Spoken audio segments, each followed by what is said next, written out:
If I could just start by expressing our Hakaras HaTov, really on behalf of Klal Yisrael, but we'll stick to the Yeshiva University high school scene and to thank Rebbe for his involvement in MTA over the years as a parent, and most importantly for us as a Rosh Yeshiva who learns with our boys and gives to our boys and gives to our Rebbeim.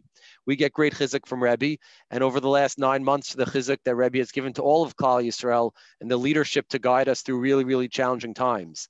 On that note, I would ask Rebbe if you could share perhaps some of the shilas that have been posed during this pandemic that are especially interesting.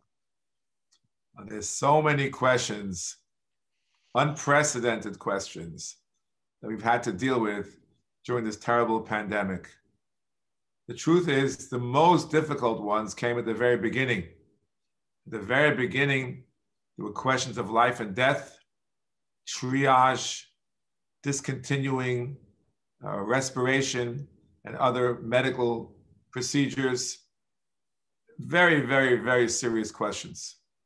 These questions are not new, but their application was new, given the terrible shortage of both staff and ventilators at the beginning of the COVID-19 pandemic.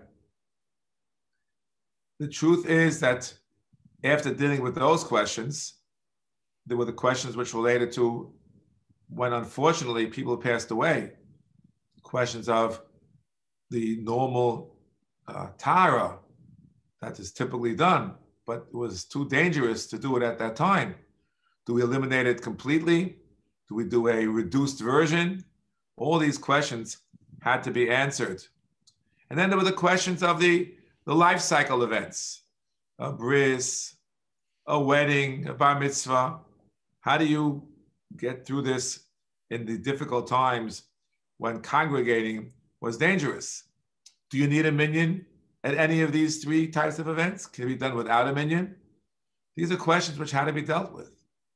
Perhaps the most colossal single event that I was involved with was an Erev Pesach. We had to sell chametz. Now, for those who know, on a typical year, I have quite a few rabbanim coming to our shul, the young Israel of Riverdale, to do mechiras chametz. We have even 40 rabbis representing a few thousand people. This year, we had, I believe, 120 rabbis. I believe it was 15,000 people, all through the East Coast. It was coordinated by Rabbi Flug from Boca Raton, who was a techie. He enabled everything to get through to me on an email, and we sent the email to the Gentile who was buying it. It was quite a scene, but the scene was only a very small scene. There were no 40 rabbis. We only had 3 rabbis altogether, myself and 2 local Riverdale rabbis, and that was it. Because more than that was dangerous, and they had to keep social distance from everybody else. And how you do the various means of acquisition was a little bit challenging. We did not shake hands, which we usually do. We went like this, which according to the attorneys was the equivalent of shaking hands, even if by law at that point in time when shaking hands was considered to be too dangerous. And if it qualified as what we call today situmta. Situmta means the means of acquisition, which is customary at that time. Typically, we have a kinyan which is called chalipin. Chalipin means you give something to the other party. Typically, the Nachrian pastors would give me a penknife, but a penknife is only this big. This year, I asked him to bring something which is at least 6 feet long. He brought a bed sheet.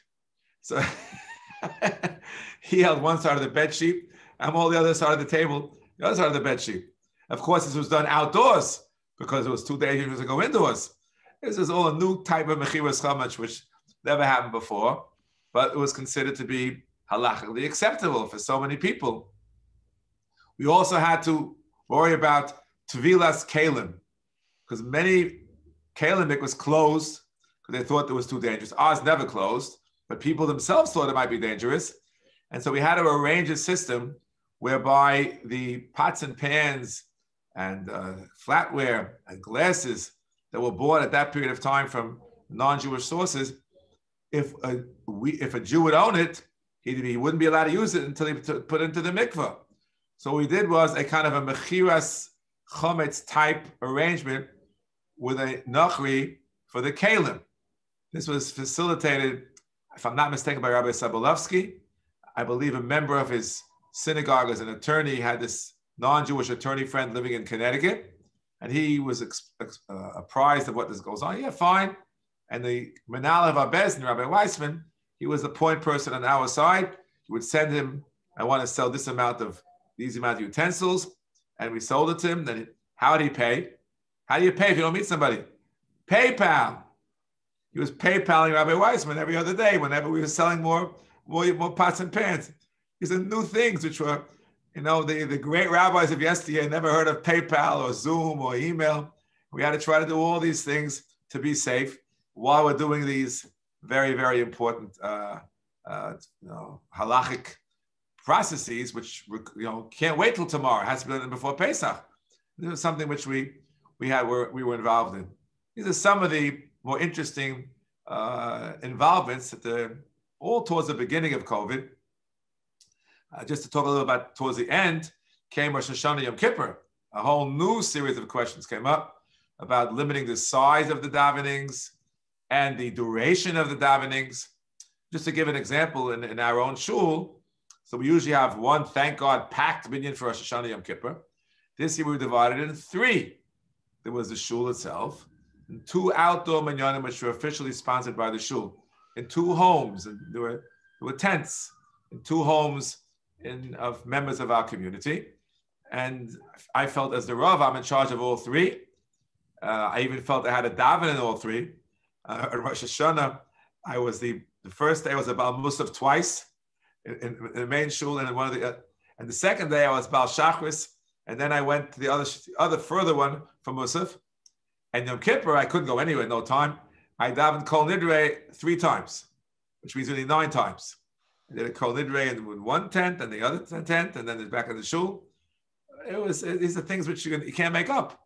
But I felt it was important to see to it. And then you may be aware, there was a somewhat curtailed machzor, which was put out. Our yeshiva helped do it.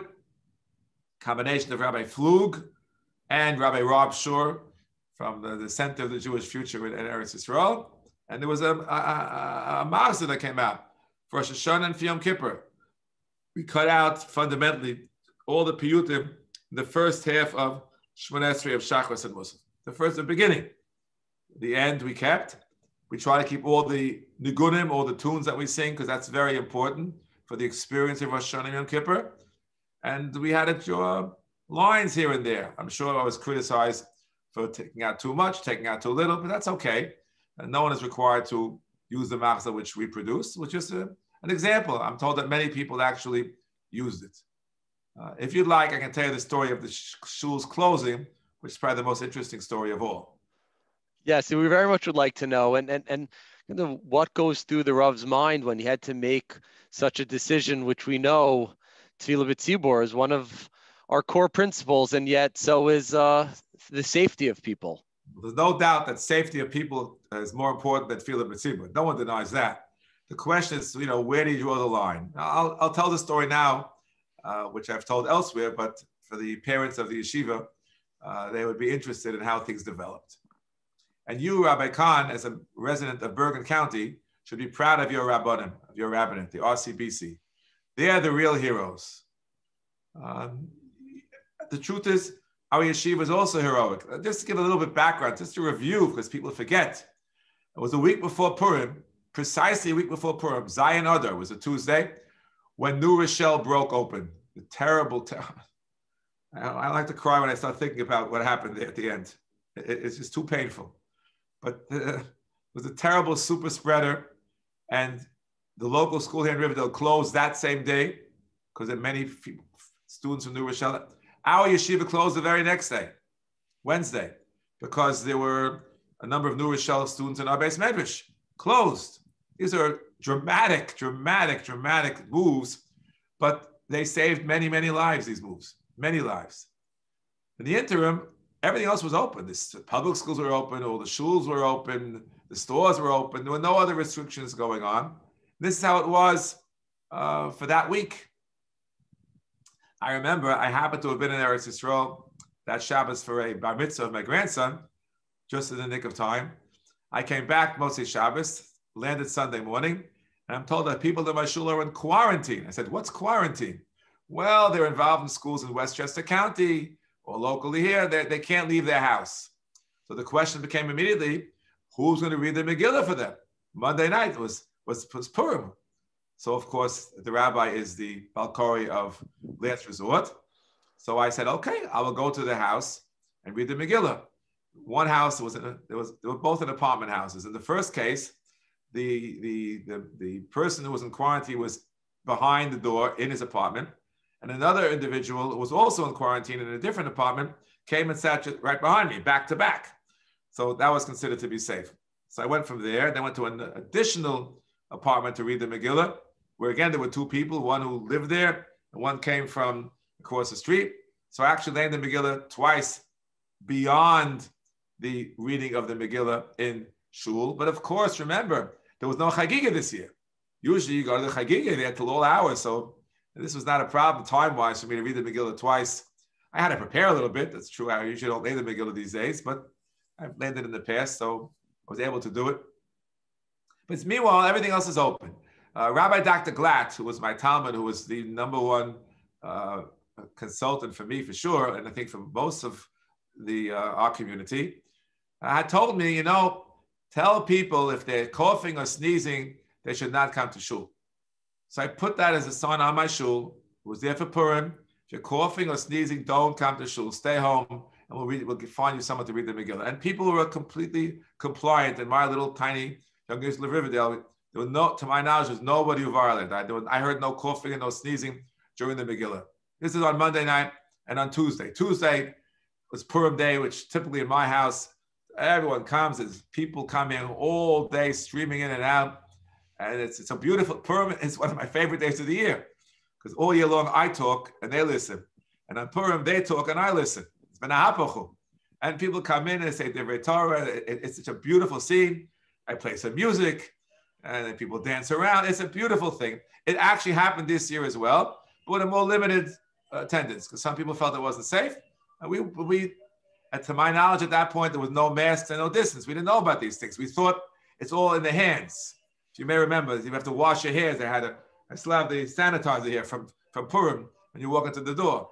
But that turned out to be pretty false, unfortunately. It's much more coming through the air than through the hands, but we didn't know that at that time. Anyway, this is Tuesday. Wednesday night, there was an emergency meeting of the Rabbinical Council of Bergen County because the three local hospitals, Englewood, Holy Name, and Hackensack, called in the Rabbanim and said, if you don't close your shuls now, our emergency rooms and ICUs are going to be overwhelmed. We're not going to be able to handle it. Please close. Can you imagine shuls, rabbis closing shuls? The communists closed shuls, not the rabbis of the community. And they thought a lot about it. And I'm very proud to say, with the special guidance of our own Rabbeim, Rabbi Newberg and Rabbi Sobolovsky, and the other wonderful rabbis of Bergen, they reached a decision late Wednesday night. As of Friday, we're all closed. Come get your talis, your tefillin, get your siddur, get your everything out. We're closing. I heard about it close to midnight. I said, how could that be? Everything else is open. So what I did on Thursday morning is I called our ER. I called Dr. Reichman, Eddie Reichman, who we know from my yeshiva, who runs the ER here in Montefiore, locally. He said, here, it's not a problem. We're not overloaded, not overwhelmed. So as of that point, we did not close. Thursday night, there was a Zoom meeting with Rabbi Schechter and myself, Rabbi David Cohen, briefly, with the rabbis of the 5 towns. Rabbi David Cohen said, stay open. It's crazy. Why should we close before anything else? Dr. Glad, and there was a Dr. Oppenheim on, back and forth, back and forth. It was a 2-3 hour meeting, 11 o'clock or so, we finished. We did not yet reach the decision to close. It was at that point, we were still open. Friday morning, the last morning our shul was in business, it was a bris in my shul. And turned out at the end, there were people with COVID at the bris. Luckily, they weren't sitting next to me at the bris or the meal. Thank Hashem. And as it's over, I look at my phone, a call from Dr. Glatt. He says, Rebbe, close the shuls. I didn't ask any questions. So I called everybody up. You have to close all the shuls. Two rabbis, very chashav rabbanim, called me to scream at me. How can you close the shuls? Just because one doctor said so. There are other doctors, and every other institution is open. But thankfully, at least in our community, the rabbanim who are responsible closed their shuls. Closed their shuls. Almost all the YU rabbanim in the New York area closed their shuls on that Friday. And the doctor from my shul, who was in ground zero in Valhalla, in the medical center up there, said that decision saved many lives because the community, other communities which did not close that Friday, it's just unspeakable what was going on. It's again, I don't want to start crying when I think about it. Terrible, terrible losses. It's just too unspeakable to even describe. So that decision to close all the shuls on that Friday was, I think, the most important decision that was reached in the entire pandemic. That decision at that time. And someone called me Motzei Shabbos, a balabas, said, Rabbi, it must have been so difficult, the decision to close the shuls. I responded, it was not difficult at all. Once the doctor said close, that was an easy decision. The previous night to stay open, that was a hard decision. Maybe it was even wrong at the time. But we say, well, at the end of the day, we all closed the same day as Bergen. We all closed on Friday. I said that in order to take your towels and fill it out, and the shul was closed from that Friday after Purim until after Shavuos. You may remember the governor gave permission to reopen the synagogues a week before Shavuos, but the OU said to wait 2 more weeks. I was involved in the OU statements that were made. The first statement was one of the most remarkable statements in recent American Jewish Orthodox history, a joint statement by the OU and the Aguda and everybody, just close everything. That was joint. It was a beautiful thing, and much credit has to go to Rabbi Moshe Hauer, who had just come in. He was just come in then to be the rabbinic head of the Orthodox Union, and he got together with others, with a whole series of doctors on phone calls, etc. And then started the Zooms. That's another interesting phenomenon. We're now on Zoom. What's Zoom? I don't know what we knew about Zoom Gali when I was growing up. I don't know what Zoom means. But before I turned around, I was on Zoom. My daily shiur in the yeshiva, we're learning Yoreh Deah, was on Zoom. And I began every night to speak to my balabatim in the shul on Zoom. It was a 3-part. I would say a shiur until Pesach. The shiur was about Hilchos Pesach. Then we daven mincha, not a minyan. We'd say Ashrei together. We don't go away to Shemona Esrei. And we were saying Avinu Malkeinu every morning and evening. So we said Avinu Malkeinu together, as we do typically, in our Seres Yemei Tshuva and a fast day. And then we say Oleinu. And then I would say a second shiur, and the second shiur was a Siyum Masechta on Masechta Tamid, which we finished on Erev Pesach. It's 15 Amudim, and I had time for 15 shiurim, 6 days a week, or maybe actually 5 days a week, because we didn't meet. Friday was something different. They wanted chizuk. So every Friday, I gave a musical L'chun Rana with, yes, Rabbi Khan, with a guitar. It was a musical L'chun Rana. I found out that in Prague, they had musical Kabbalah Shabbos in the 17th century. It's not a new invention. This we discovered through Rabbi Shechter Shlita, who has been our guiding light throughout. And he told me this. He heard it from Dr. Lyman, who's from our yeshiva, who was a tour guide in Prague when they went there for the summer. You learn amazing things about our history. So that started. And then YU called me, can I do for them too?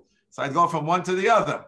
But then I did first one myself, and they would have very distinguished additional guests who would speak a few minutes in addition to my few songs and a few words. And the Kabbalah Shabbos was standard. It was used a Kalbach Nusach, the same tunes every single week. I wanted it to be standard, but what they call the chizuk for the yeshiva, for all those people, that was different every week. There was a different theme and different songs. I'll say one more thing. Until last Sunday, my most popular day in terms of the Zoom, it's hard to believe, was Tisha B'Av.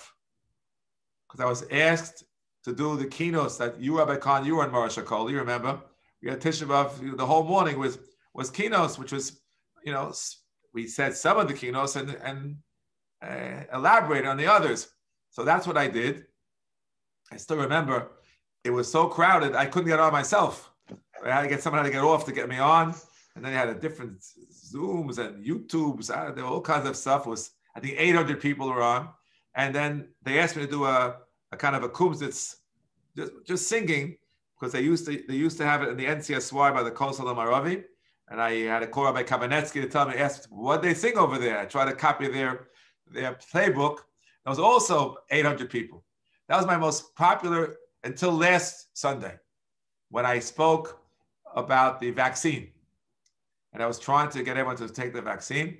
They told me that within 3 minutes of the starting time, someone from my shul could not get on. They reached 1,000 people. They had another 1,000 on YouTube, and I'm not sure what happened after that. So people are interested in hearing what the halacha has to say about these very important questions.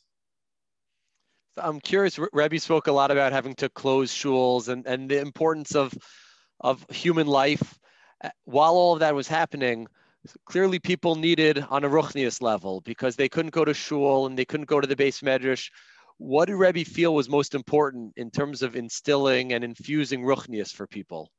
Well, that's exactly the point of the Zoom. The Zoom was tremendously helpful. It was a kind of maklim refuah l'maka. I was on every day.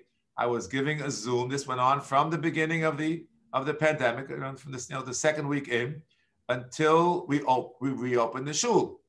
Even after we reopened the shul, I continued to give just one shir. There was no point in having mincha anymore because people came to shul for mincha.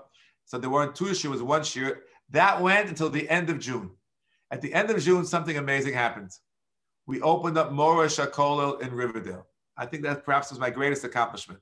People were so disappointed that every year, I've been there for 45 years straight, and then the camp correctly, wisely decided not to reopen for this year, not to open for this year. So the kollel was closed, but people were desperate. So thanks to the local yeshiva high school who gave us permission to use their dorm, and the local shul, of which I'm the rav, permission to use it as a place to both daven and learn and eat. We had a 7-week session of Mora Shakolel East, as we called it. And we started with 15, went up as high as 35.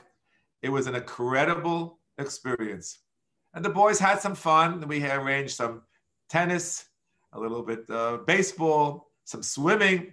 There was, we even had a 9-day volleyball tournament. We had a lot of things that we were able to do given the circumstances. And with Hashem's help, nobody got sick.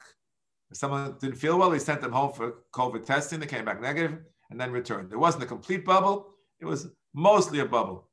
That was perhaps the most amazing thing that happened over the summer. And I felt that when we stopped the Zooms, which stopped at that point in time, what I did was I was saying 2 shiurim for the summer kollel, because I had already agreed to learn Hilchos Avelis with the smicha students. But then there were high school kids coming. That wasn't so appropriate. So we learned brachas too. So the brachas shir we divided into 2 half-hour slots. And the evening half-hour slot I opened to the broader public, to my shul and even others. So that's how that happened. I was saying 3 shiurim a day. And it went on for the entire summer. When the summer ended, so that ended. So a new thing started. Daily WhatsApp. Because it was an idea one of my balabatim had that one of the rabbanim, I believe in Baltimore, was giving a very short WhatsApp every day, learning Mesilas Yesharim, just to keep in touch. So I started that, and we learned Mesilas Yesharim for quite a while till we finished the first half of Mesilas Yesharim and the first half of Derech Hashem. Now we started Chovos Levavos. I try to keep it to 4 minutes or less every day, just to keep, give it an injection, if you will. No one's required to listen. I don't know how many people are listening, but it is not a video, it's an audio WhatsApp at the present time. Rebbe referred to some of the really interesting and challenging shilas that were posed, from early on and beyond until more recently. Can Rebbe walk us through the processing and preparing for these shilas and the different parts that go into being able to guide not just the person who's asking, but really all of Klal Yisrael during this time through those really difficult, challenging, and unprecedented shilas that have arisen? Everyone has to know what he doesn't know. That's the most important. Lama l'shon chalom ha'eni odea. The Gemara tells us in Masechta Brachos. I don't know all the answers. Far be it from me. So, there are many Sfarim. And as COVID began, great rabbis, both Rav Shechter Shlita here, Mori Rabbi here in New York, and many great rabbis in Eretz Yisrael, primarily Rabbi Usher Weiss, with whom I have a strong connection, and many others were writing these tshuvas in Hebrew and some even in English about what to do. I didn't reinvent the wheel. I was more of a conduit to broadcast in certain circles what others had said. I mean, I said certain things myself too. I'm not. I wasn't just only a conduit. I actually printed something, put out something called Shut Corona. Shut Corona has an interesting history as well. I was asked to write something as part of a memorial volume in memory of Mrs. Leah Adler, Aleha Shalom, from our library, who was head librarian in the Goddessman Library for many years, and she passed away a year and a half ago. And they wanted to put out something for her yard site, which is delayed a little bit because of COVID. I said to myself, you know what? I'll put in Shut Corona. That's a very appropriate. And as a matter of fact, I got permission to disseminate it after it was written before the volume came out. I'm not even sure if it's out yet in hardcover. But what I did was was put out by the Torah Web. And I think the Rabbinical Council of America picked it up as well. So it's out there, Shut Corona. Oh, Shut Corona. It was interesting how it was based on this 3 Sfarim, which were written by Mrs. Adler's son-in-law, by David Bravsky, who you probably know, who lives in Gush Etzion. And he wrote 3 books, one on Tefillah, one on holidays, and one on Avelus. And I wrote a Haskama for the one on Avelus, the last one, and I remember interacting with Mrs. Adler about that, so it was very meaningful to me. So I wrote Shut Corona with 6 questions from each group, from laws of Tefillah, laws of holidays, and laws of Avelus. And it was Shut Corona. So it came out. Much of what's there is not my own. But some of it, I gave my own opinion on matters with which there was already a debate among others, and I gave my opinion. No one's required to follow my opinion. I'll give an example. About getting aliyahs. So some people said, no problem. It's too dangerous to come to the bima. You sit where you sit, 40 feet away, and you say the bracha and get an aliyah. I was opposed to that. I don't think you're allowed to do that. Some rabbis think I'm right. Some rabbis think I'm wrong. Similarly with what they call the porch minyanim, a term borrowed from the Israeli scene. But we had something similar here in America as well. And I had a certain opinion, which is, I think, most closely resembled the opinion of Rabbi Yatz Rimon from the Gush, that there are so many debates about whether the minyan is legitimate or not. You have a right to rely on the minyan for as long as you're not going to run into a question of a bracha levatala, which enables you to say Kaddish and Kedusha and Baruch Hu, but will not allow you to have chazaras, hashatz, or brachas and kriyas Torah. Only Baruch and kriyas Torah. That's a compromise which I thought was correct, and I think he said the same thing. And I'm not afraid to quote others. We don't have to be totally original in these matters. Just to give examples, and so many other things came up, and that's how it happened. Maybe one last question for Rebbe. Rebbe's been giving chizuk to everyone, whether it's the guidance in Psak, the kumzitzes, but ensuring that everyone is able to find that calibration between their physical health and their ruchnius health. How has Rebbe found chizuk over the last 9.5 months, when I'm sure the volume of shilas that have been coming in have been immense? The intensity of the shilas have probably seemed overwhelming at times. What gave Rebbe chizuk during this time? 2 things. Two things and 2 things only. The first is Torah.